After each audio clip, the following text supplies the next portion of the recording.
m'appelle Laurence. Moi, c'est Catherine.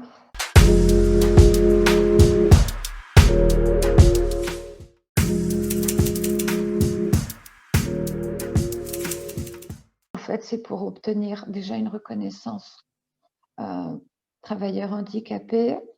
En fait, la MDPH, c'est la Maison départementale des personnes handicapées et qui traite les dossiers justement de personnes malades. Donc, ça peut être pour plusieurs choses différentes. Ça peut être donc pour la reconnaissance travailleur handicapé, pour du matériel aussi, s'il y a des besoins en matériel spécifique, pour la demande d'allocation adulte handicapé.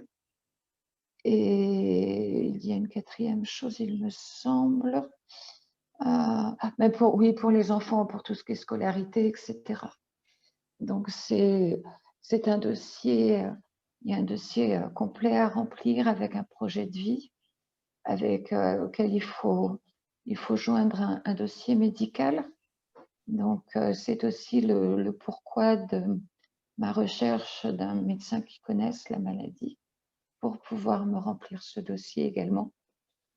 Et donc, ce dossier est remis à la MDPH qui, eux, traitent le dossier en commission et donnent accord ou pas, refus ou seulement certaines choses d'accordées, pas d'autres. Voilà.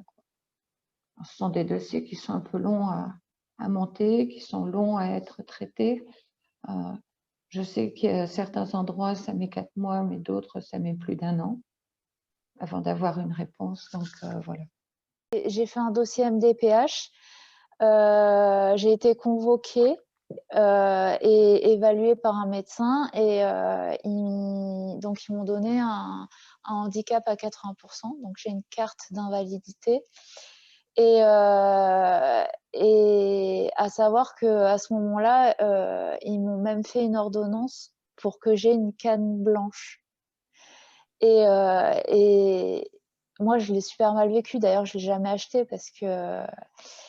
Et à ce moment-là, je n'acceptais pas du tout la maladie et tout ça, mais ils m'ont expliqué que en fait, c'était pour me protéger parce que ça ne se voyait pas forcément qu'on avait des problèmes au niveau de la vue et de la marche, mais que le fait d'avoir une canne blanche dans la main, en fait, les automobilistes ou les piétons, ça leur signalait qu'on avait une difficulté et ça avait évité des accidents quand on sortait de chez soi.